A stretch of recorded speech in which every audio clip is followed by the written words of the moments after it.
Labadiena, aš esu gydytoja dietologė ir intuityvaus valgymo konsultantė Lina Barauskienė. Ir šiandien norėčiau pakalbėti apie protarpinį badavimą ir galimą žalą sveikatai ir įtaką valgymo sutrikimams. Projektas remiamas Vilniaus miesto savivaldybės. Apie ką šiandien kalbėsiu?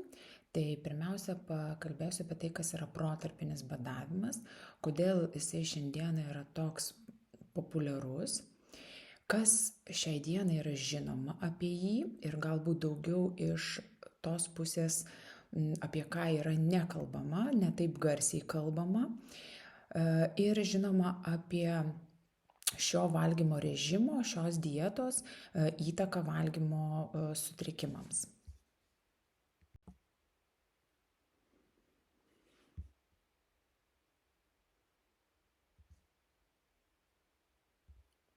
Dar norėčiau supažindinti su terminais, kuriuos šiandien vartosiu, nes juos vartosiu pakankamai lygiaverčiai. Tai, kad būtų teisinga, pasakysiu, kas tai yra dieta, jeigu pasižiūrėsime vertimą iš graikų kalbos, tai juo buvo apibrėžiamas gyvenimo būdas, apimantis tiek fizinę, tiek psichinę žmogaus gerovę. Tai yra būdas ir valgymas, ir judėjimas, ir visa tai, ką galima įtraukti į savoką gyvenimo būdas. Tai ir maisto pasirinkimas, ir režimas, ir kaip žmonės įprastai valgo. Taip pat dar yra išskiriama gydomosios dietos, kurios yra taikomas pagal sveikatos būklę. Ir kaip aš būtent šioje paskaitoje naudosiu žodį dieta, kokia prasme, tai yra tai, ką mes dažniausiai suprantame, kai išgirstame žodį dieta, tai su kuo mums tai asocijuojasi. Tai yra viskas, kas įtakoja ar apriboja mūsų valgymą ar judėjimą ir kieno tikslas yra būtent kūno mažinimas. Badavimas, taip pat terminas, tai yra visiškas arba dalinis susilaikymas nuo maisto ir gėrimų vartojimo. Na ir maisto ribojimas, tai yra sąmoningas nepakankamo maisto valgymas, kuomet patys sąmoningai pasirenkam mažinti maisto kiekį. Tai kas yra tas protarpinis badavimas? Tai yra tam tikras valgymo režimas, kai valgymas yra apribotas laike. Na, visų tų protokolų aš čia tikrai neminėsiu, bet tai yra tam tikras valgymo režimas, besikaitaliojantis valgymas su nevalgymu. Populiarėti būtent protarpinis badavimas, tokiu pavadinimu išpopuliarėjo maždaug apie 2010 metus, nors pats badavimas yra žinomas jau ilgus metus. Ir konkretaus autoriaus nėra, literatūroje šlovę prisiimti nori daug žmonių, tačiau kažkokio pagrindinio autoriaus neatžymima. Kas žinoma, kad labiausiai šis būdas, šis valgymo režimas yra ištyrinėtas daugiausia su gyvūnais. Na tai irgi kviečia atkreipti dėmesį į tos tyrimus, nes gyvūnų tiek gyvenimo trukmė, tiek cirkadinis ritmas skiriasi nuo žmogaus, todėl tos tyrimus reikia vertinti pakankamai atsargiai. O tyrimų su žmonėmis šiai dienai tikrai trūksta, kad galima būtų pasakyti, kad šis būdas yra efektyvus, saugus ir nežalojantis sveikatos. Ir beje, tie tyrimai yra labai trumpalaikiai, man pavyko rasti iki 18 mėnesių. Ir kai pamatysim toliau, kad būtent tai yra pakankamas trūkumas tyrimams. Kodėlgi protarpinis badavimas yra toks populiarus? Tai pirmiausia, dėl ko žmonės renkasi laikytis vienokios ar kitokios dietos, tai yra dėl pažadų greito svorio sumažinimo. Ir protarpinis badavimas neišimtis, yra žadamas svorio sumažėjimas, tik tai išlieka klausimas, ar tai tikrai bus sveikatai palankus, nežalojantis ir ilgalaikis reiškinys. Kitas dalykas, dėl ko protarpinis badavimas įgavo populiarumą, tai yra dėl žadamo sveikatos gerinimo, dėl sveikatos būklės gerėjimo. Tai pažiūrėsim, kas yra šioje vietoje literatūroje. Taip pat dėl sąsajų su ilgaamžiškumu. Ilgaamžiškumas tai naujas irgi žodis, vis populiarėjantis viešosiuose erdvėse, apie tai kalbama, tai yra noras gyventi ilgai ir sveikai. Tai protarpinis badavimas irgi bando rasti vietą čia, tačiau tiek apie ilgaamžiškumą, kaip ir apie protarpinį badavimą, tai duomenų iš tiesų per mažai ir trūksta, kad galima būtų sieti protarpinį badavimą su ilgesnė gyvenimo trukme.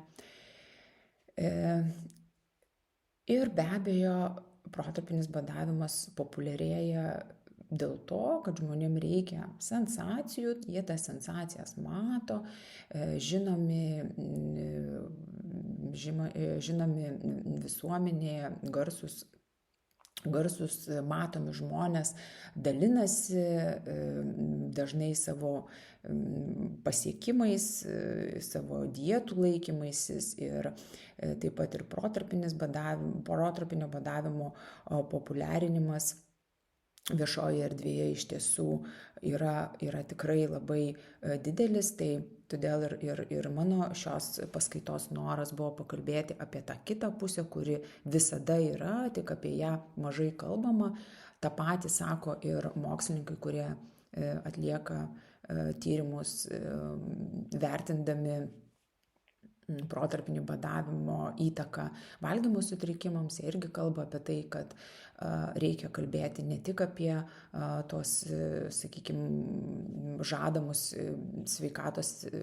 teigiamus sveikatos efektus, bet taip pat ir apie žalą, kuri gali atsitikti dėl šios dietos.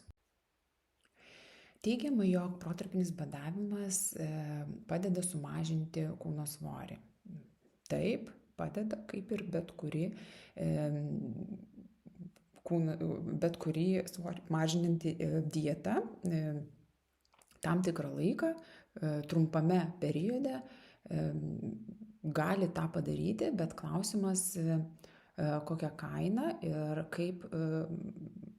koks poveikis yra sveikatai ir kiek ilgai tas rezultatas išlieka. Taigi, šiai dienai duomenų yra tikrai per mažai, kad galima būtų teikti, jog tai yra jog tai yra sveikatai palankus ir sveikatos nežalojantis būdas mažinti kūno svorį. Ir tyrimai yra trumpalaikiai. Tyrimai yra randami šioje studijoje, kurią nagrinėjau, nuo 2 iki 26 savaičių. Ir išvados yra tokios, jog protarpinis badavimas yra efektyvus lygiai tiek pat, kiek ir kitos kalorijas ribojančios dietos. Kas yra kalorijos ribojančios dietos? Tai yra paprasta svorio mažinimo dieta, kurią be paimsi. O čia mes jau žinome daugiau negu 60 metų, jog tokių dietų efektyvumas tesiekia 2–4%. Ką tai reiškia? Tai reiškia, kad 95–98% svorį numetusių žmonių tomis dietomis, laikantis tų dietų, per 5 metus svoris sugrįžta, o 70% jis tampa dar didesnis. Tai reiškia, kad žadamo efekto ne tik, kad nėra, bet svoris dar yra ir didesnis. Tai čia labai gerai patvirtina tą teiginį, jog dietos iš tiesų svorį nemažina, o jį didina.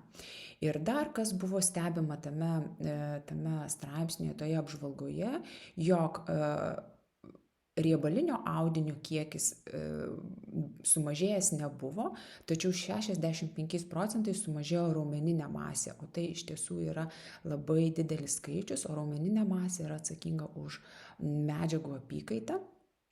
Ir jo sumažėjimas įtakoja ir medžiagų apykaitų sulėtėjimą, kas iš tiesų yra pakankamai sveikatai žalinga.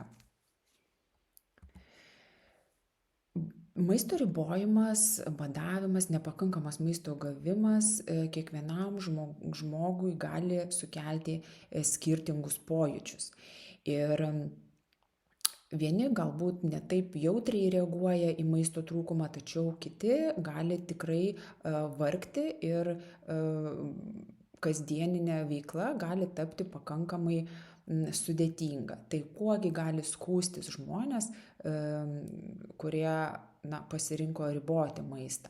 Tai gali būti ir galvos skausmai, ir nuovargis nuolatinis palydovas tampa, sunku atlikti darbus, nes sunku sutelkti dėmesį, nes vėlgi kūnas yra įpratęs, kad kūnas ieško, yra sutelkiamas dėmesys kūno ieškoti maisto ir galvoti apie maistą labiau negu apie darbus.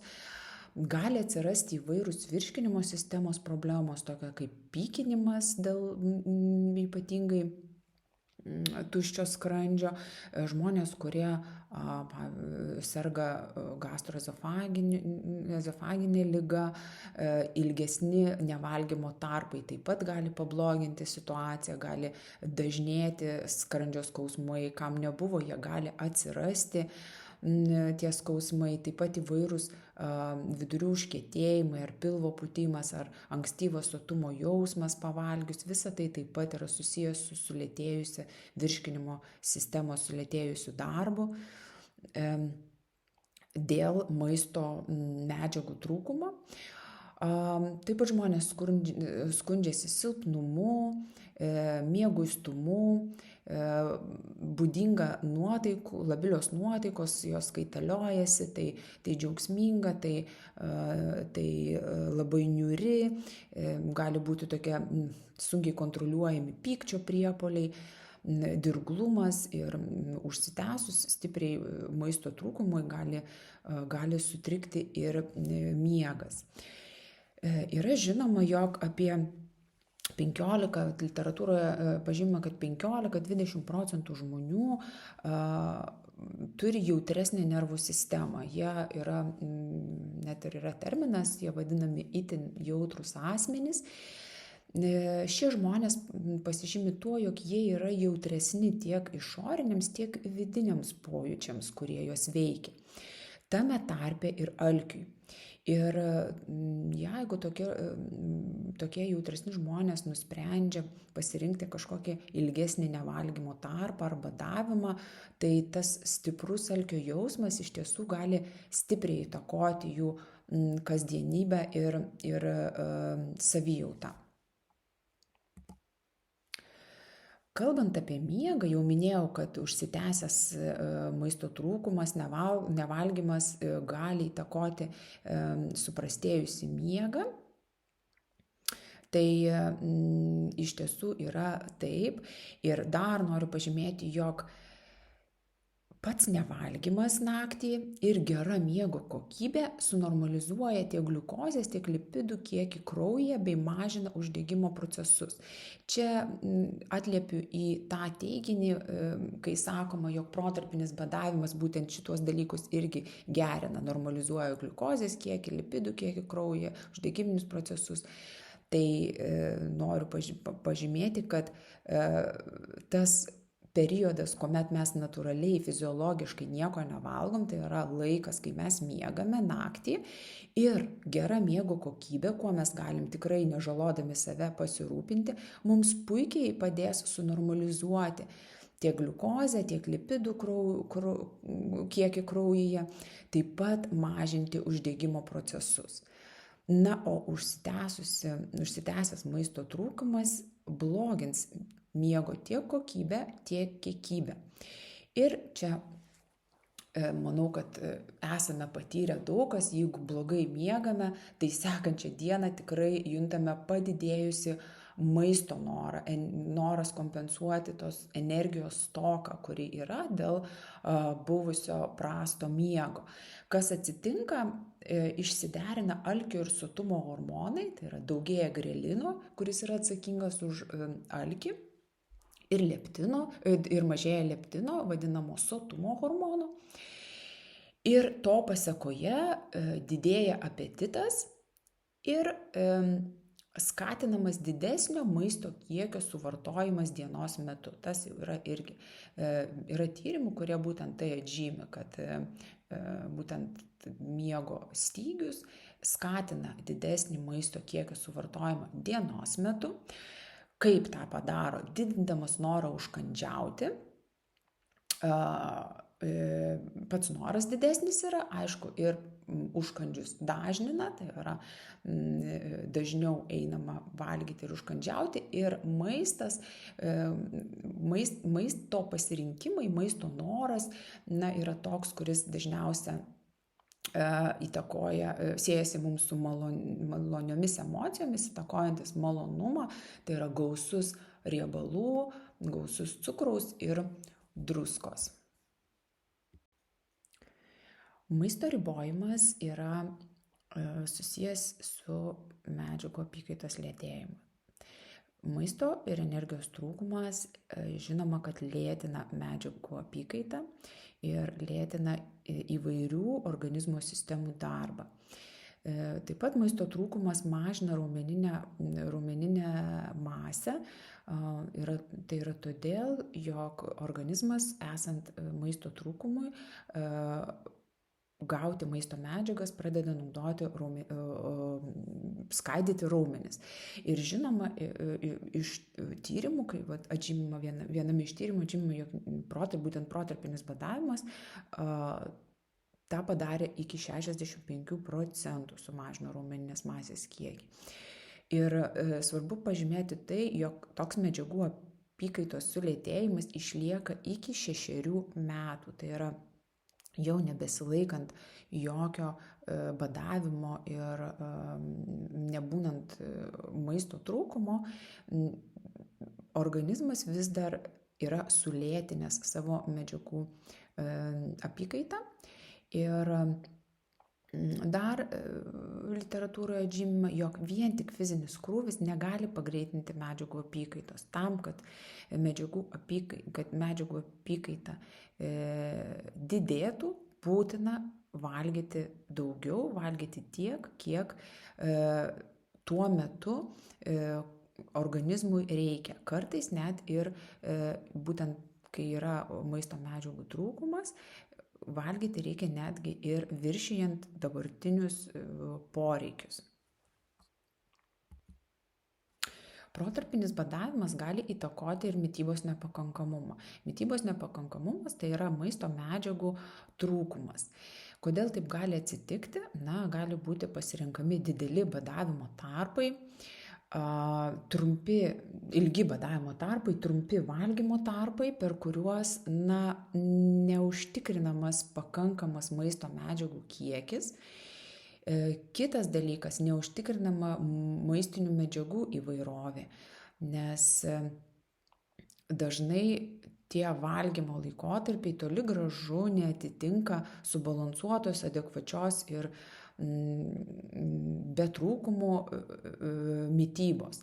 Todėl gali ilgainiui, užtrukus tam protarpiniu badavimui, ilgiau jo laikantis, gali atsirasti ir mitybos nepakankamumo. Tai yra tam tikrų maisto medžiagų trūkumo, nekreipiant dėmesio į kūno svorį. Tiek jeigu jisai yra mažesnis, tiek jeigu jisai yra didesnis. Maisto medžiagų trūkumas ir mitybos nepakankamumas gali atsirasti.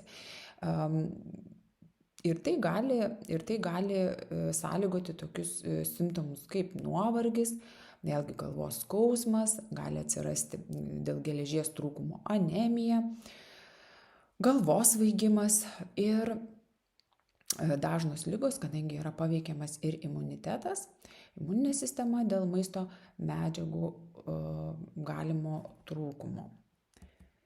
Kalbant apie ilgaamžiškumą, kaip ir minėjau pradžioje, tai yra vienas iš tokių dalykų, dėl ko protarpinis badavimas yra populiarus, jis siejamas su kitu populiariu žodžiu - ilgaamžiškumas.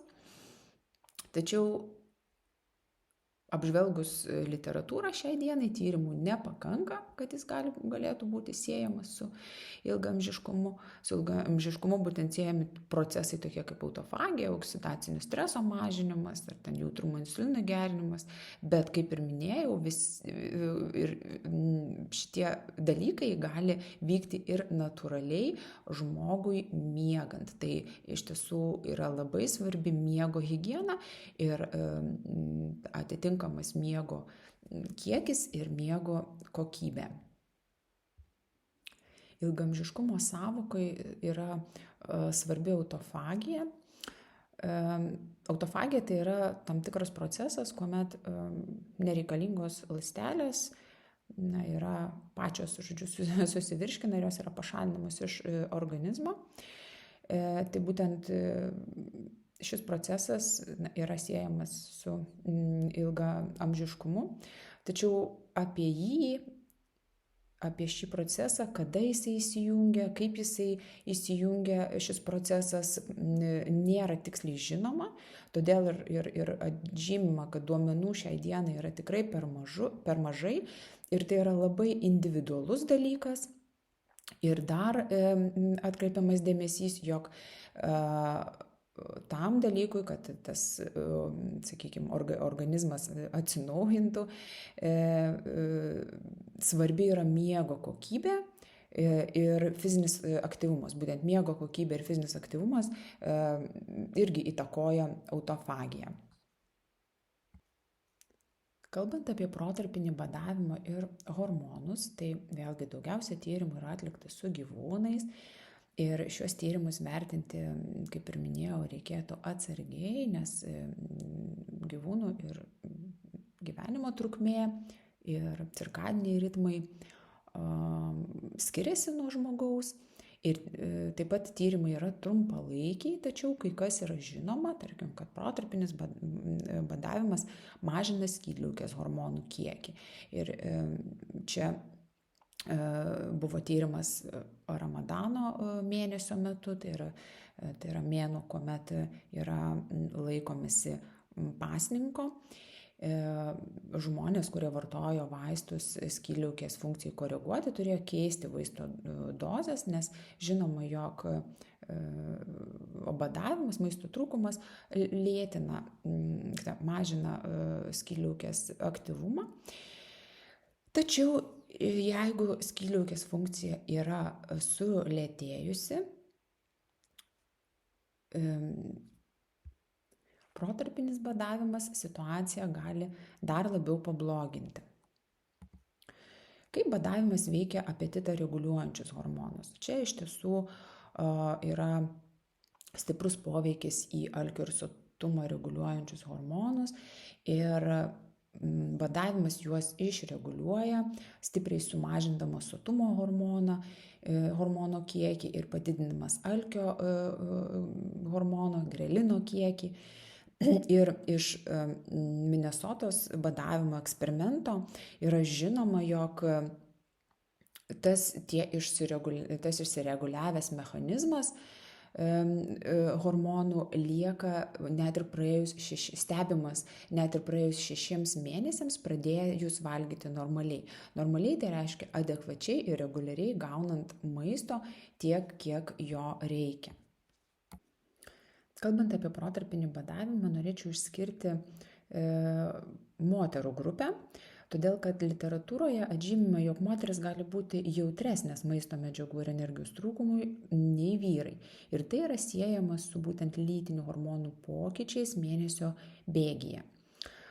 Menstruacinį ciklą reguliuojančių hormonų gamyba yra stipriai susijusi su adekvačiu maisto medžiagų ir energijos kiekiu. Ir tai ypatingai susijęs su kūno riebalinio audinio kiekiu bei maisto medžiagų trūkumo, ypač riebalų racione. Tai šie dalykai slopina hipofizės pagumburio kiaušidžių ašį, ko pasekoje mažėja ir už menstruacinį ciklą atsakingų hormonų kiekis ir gali išnykti, sutrinka visas ciklas, gali išnykti menstruacijos ir tai vadinama hipotaliaminė amenorėja. Ši būklė turi stiprią įtaką kaulų tankiui. Kaulų tankis pradeda mažėti, atsiranda osteoporozės rizika, tai iš tiesų ta rizika dar padidėja vyresnio amžiaus moterims, kai ir natūraliai osteoporozės rizika tokiame amžiuje didėja, taip pat ir paauglystėje, kuomet vyksta būtent kaulų, kai vyksta pats augimas ir kaulų augimas, ši būklė gali stipriai įtakoti kaulų tankio didėjimą. Protarpinis badavimas ir cukrinis diabetas. Nors yra duomenų, kad protarpinis badavimas gali pagerinti gliukozės kiekį kraujyje bei sumažinti insulino atsparumą sergant antro tipo cukriniu diabetu, tačiau šiai dienai tai nėra visuotinė rekomendacija. Ir įvairiose draugijose cukrinio diabeto asociacijose yra pabrėžiama, kad tai toli gražu nėra kiekvienam šis badavimas, šis valgymo režimo būdas, ir tai turi būti griežtai kontroliuojama gydytojų, nes vėlgi šiai dienai tokių tvirtų duomenų, kad tai apie efektyvumą ir svarbiausia ilgalaikę naudą trūksta. Ir kaip tik yra tyrimų, kurie sako, jog nevalgymas iki pietų padidina glikemiją ir sutrikusį insulino atsaką po pietų ir vakarienės.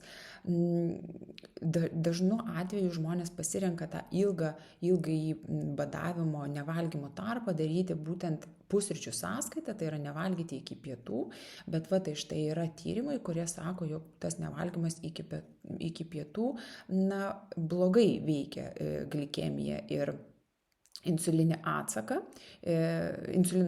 po pietų ir vakarienės. O dar viena studija atžymi ir pabrėžia, jog pusryčių atsisakymas yra ženkliai susijęs su antro tipo cukrinio diabeto ir nutukimo rizika. Tai kaip ir vėlgi tas pats momentas, kad kuomet pasirenkamas tas ilgasis nevalgymo tarpas ryte, ne vakare, gali vėlgi turėti visiškai nenorimą rezultatą. Badavimas ar maisto trūkumas tai yra didelis stresas organizmui. Vienas iš pagrindinių streso hormonų yra kortizolis, kuris streso metu stipriai didėja. Jis yra atsakingas, jis įtakoja raumeninio audinio ardymą ir riebalinio kaupimą. Tai dar vienas įrodymas, jog badavimas būtent irgi veikia priešingai tai, kas yra teigiama apie dietas, kad jis mažina kūno svorį, jis galimai mažina kūno svorį būtent raumeninio audinio sąskaita. Žinome, jog natūraliai ryte kortizolio kiekis yra aukštas, būtent tai yra tam, kad mes turėtume jėgų pradėti dieną. Tačiau jeigu mes dar papildomai nevalgom iki pietų, tai yra laikomės protarpinio badavimo ir iki pietų atsisakome pusryčių ir iki pietų nevalgome, tai kortizolio dar daugiau kyla ir turime galbūt stipriai padidėjusią energiją, kas kaip ir atrodytų visai teigiamas efektas, tik tai klausimas, koks yra ilgalaikis poveikis to. O ilgalaikio kortizolio padidėjimas yra sietinas su nemiga, padidėjusia nemiga, nerimo didėjimą, depresijos riziką, ir didina kraujospūdį, visus metabolinius parametrus, kraujospūdį, cholesterolio kiekį, diabeto riziką. Tai būtent tai, ką protarpinis badavimas žada pagerinti. Imuninės sistemos supresija, tai yra padidina organizmo imlumą infekcijom, taip pat didina uždegimą organizme ir yra susijęs su kaulų ir raumenų nykimu. Pažiūrėkim, kaip maisto ribojimas įtakoja santykį su maistu. O įtakojimas iš tiesų yra didžiulis, kadangi maisto ribojimas, maisto trūkumas verčia ignoruoti savo vidinius pojūčius, tai yra ignoruoti alkį konkrečiai. Todėl organizmas yra tarsi atjungiamas nuo savo vidinių signalų ir poreikių girdėjimo. Mes nekreipiame dėmesio į tai, ką mums sako organizmas ir darom pagal kažkokias išorinės taisyklės. Na, kas atsitinka, to pasekoja, atsitinka tai, jog yra sunkiau pajusti pasitenkinimą maistu.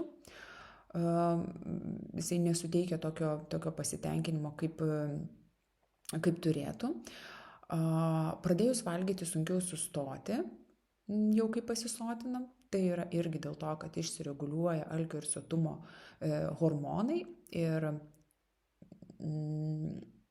atsiradus po ilgesnio laiko nevalgymo, po bado, atsiradus šalia maisto, organizmas nori pasisotinti tiek, kad jam užtektų galbūt ištikus kitam badui. Na, jis nežino, ką mes sugalvojom, kiek mes čia badausim ir kiek mes čia jam neduosim maisto, todėl turėdamas didžiulius kompensacinius mechanizmus, įjungia viską taip, kad jau kai atsirandame prie maisto, tai jau suvalgytume iš tiesų daug. Todėl ir dažnai sukontroliuoti tą suvalgomo maisto kiekį tais periodais, kai yra valgoma, yra sudėtinga. O tas atsitinka dėl to, jog išsireguliuoja apetito hormonai, dėl to, kad kūnas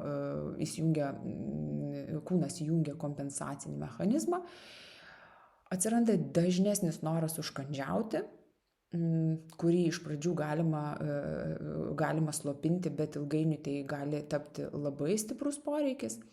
Na ir aišku, noras maistingesnio ir greitos energijos turinčio maisto. Tai kai jau yra tas langas, kuomet galima valgyti, iš tiesų, ką rodo ir tyrimai, yra pasirenkamas, sakykime, tas maistas, kuris yra labiau pramoginis, turintis greitos energijos, negu, sakykime, kasdieninis maistas. Kaip dar yra įtakojamas santykis su maistu? Badavimas tarsi įveda organizmą į tokį besikaitolintį badavimą su persivalgymu. Badavimo tarpai, kurie yra lydimi tais valgymo langais, kurie dažnai gali tapti tiesiog persivalgymais. Ir žinoma iš literatūros, jog maisto ribojimas skatina persivalgymą ir kaip atžymi šaltiniai, kad būtent didėja rizika persivalgyti vakarais, o tai aišku lemia ir nepageidaujamą svorio didėjimą. Tai žmogus tarsi įsitraukia į tokį uždarą ratą, kuomet pradedamas badavimas, dieta ar maisto ribojimas, kuris ilgainiui sukelia tokį nepritekliaus jausmą, lyg kažko trūksta, kažko negaunama, didėja labai stipriai alkis, po to vėliau dar labiau didėja maisto poreikis ir mažėja savikontrolė, taip jau irgi organizmas yra sutvertas, kad po truputį išjungiama kontrolė, savikontrolė, prasideda valgymas ir tuomet, kai prasideda valgymas, galima prarasti savikontrolė, iš vis yra prarandama ir atsiranda persivalgymas. yra suvalgoma daugiau negu buvo planuota. Aišku, tai lydi tokie, sakykime, neigiamos emocijos ir jausmai, tai yra ir beviltiškumas, ir bevalystės jausmas, baimė atsitinka, kodėl taip baimė juntama, kodėl taip atsitiko, kas dabar bus, gėda, kaltė, ir nusprendžiama vėl eiti prie kažkokio badavimo, maisto ribojimo tam, kad kompensuoti įvykusį persivalgymą, na ir įsitraukama į tokį badavimo ir persivalgymo ratą. Dabar norėčiau šiek tiek pakalbėti apie dietų ir tame tarpe protarpinio badavimo įtaką valgymo sutrikimams. Na, yra žinoma, kad dietos yra didelis rizikos veiksnys valgymo sutrikimams ir dietos lemia būtent sutrikusio valgymo elgseną. Ir pagal Nacionalinio valgymo sutrikimo asociacijos duomenis iš tų žmonių, kurie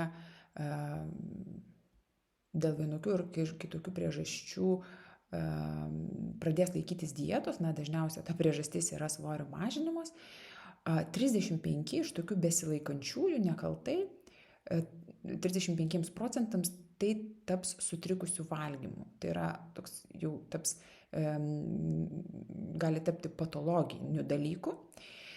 Ir dar, iš tų 20-25% išsivystys valgymo sutrikimai. Tai iš tiesų duomenys yra tokie pakankamai bauginantis ir didelis skaičius žmonių gali dėl tokio pabandymo laikytis kažkokios dietos, įtakoti savo valgymą, na, jiems gali išsivystyti tikrai sunkiai ir ilgai trunkanti liga. Yra žinoma, jog dietos yra vienas didžiausių valgymo sutrikimų rizikos veiksnių. Tai galbūt nėra priežastis, bet tai dažnai būna ta kibirkštis, kuri visgi užveda šias ligas. Ir žinoma, jog valgymo sutrikimų riziką dietos didina 18 kartų. Apie protarpinis badavimas ir valgymo sutrikimai yra duomenų, yra literatūros šaltiniuose atžymima, jog iš tiesų protarpinis badavimas turi įtakos. Yra ne vienas straipsnis, kuris rodo, jog iš tiesų įtakoja valgymo sutrikimų išsivystymą. O čia yra konkrečiai vienas straipsnis, visiškai nesenas straipsnis, yra atliktas tyrimas, kur buvo būtent šis autorius šios klinikinės studijos ir kalba apie tai, jog visgi reikėtų pradėti garsiau kalbėti ne tik apie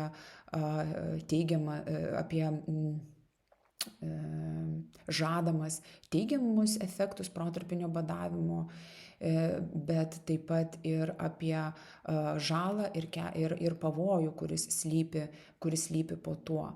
Tai jis atliko tyrimą, Kanadoje čia buvo atliktas tyrimas, maždaug apie 3000 dalyvių, tai buvo paaugliai ir jauni suaugę, kurie per metus, per 12 mėnesių arba per 30 dienų laikėsi protarpinio badavimo ir buvo tyriamas valgymo sutrikimų elgesys klausimynų. Tai išvados iš tiesų buvo įspūdingi skaičiai, kad iš tų 3000 dalyvių beveik 50% moterų per metus bandė laikytis ar laikėsi protarpinio badavimo, 35% vyrų tą darė. Aišku, labiausiai įsitraukė buvo pažeidžiamiausios grupės, tai yra paaugliai ir jauni suaugę. Ir žinoma, kad šios grupės paaugliai būtent ir tai yra pažeidžiamiausia grupė valgymo sutrikimų išsivystymo rizikai. Ir tai jie taip pat yra ir linkę įsitraukti ir į protarpinių badavimo ir į dietų laikymąsi. Ir valgymo sutrikimų elgesys buvo labiau būdingas moterims, o vyrams labiau pasireiškia kompulsinis sportavimas būtent šioje studijoje. Ir čia norėčiau atkreipti dėmesį, Jeigu praeityje jums yra buvę sutrikusio valgymo apraiškų ar sirgta valgymo sutrikimu, jokia dieta, joks maisto ribojimas ar kitas elgesys neatitinkantis organizmo poreikių nėra rekomenduojamas. Nebent yra medicinės indikacijos ir gydytojas nusprendė kitaip.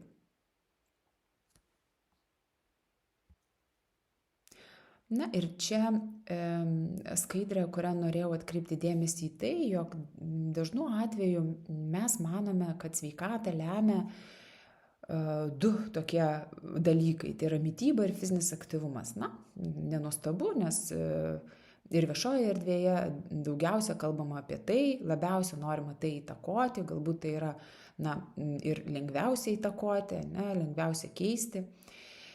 Tačiau noriu atkreipti dėmesį, jog iš tiesų sveikatą lemia kur kas daugiau dalykų, kuriuos galima įtakoti lengviau, be jokios žalos sveikatai, ir tai iš tiesų turės gerą teigiamą efektą sveikatai. Tai aš kalbu ir apie jau minėtą miego higieną, miego kokybę, žalingų įpročių atsisakymą, kas irgi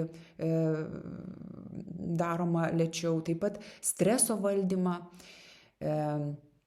socialinio gyvenimo skatinimą ir bendravimo gerinimą ir daug kitų dalykų, kas įtakoja sveikatą teigiamai. Na ir pabaigai norėčiau paminėti, galbūt pakartoti dalykus, svarbiausius dalykus, kad būtina garsiau kalbėti ne tik apie protarpinio badavimo galimai teigiamą įtaką sveikatai ir atliekamus tyrimus, bet taip pat ir apie galimą žalą ir pavojų sveikatai. Laike apriboto valgymo, protarpinio badavimo nėra nei vienose oficialiuose sveikatai palankios mitybos rekomendacijose. Tai irgi atžymi ir parodo, kad šiai dienai nėra duomenų, kad tai galėtų būti visuotinė rekomendacija ir visiems tinkama ir naudojama. Šiandien yra per mažai duomenų, jie yra trumpalaikiai ir daugumoje tirti gyvūnai. Protarpinis badavimas nemoko subalansuoto, neribojančio ar sąmoningo valgymo, girdint savo poreikius ir juos atliepiant. Todėl šiai dienai lieka rekomendacija ir rekomenduojamas yra adekvatus, reguliarus, patenkinantis ir malonumą suteikiantis valgymas. Ačiū už dėmesį. Tiek norėjau pasakyti šiandien ir iki susitikimų kitais kartais, o šis projektas remiamas Vilniaus miesto savivaldybės.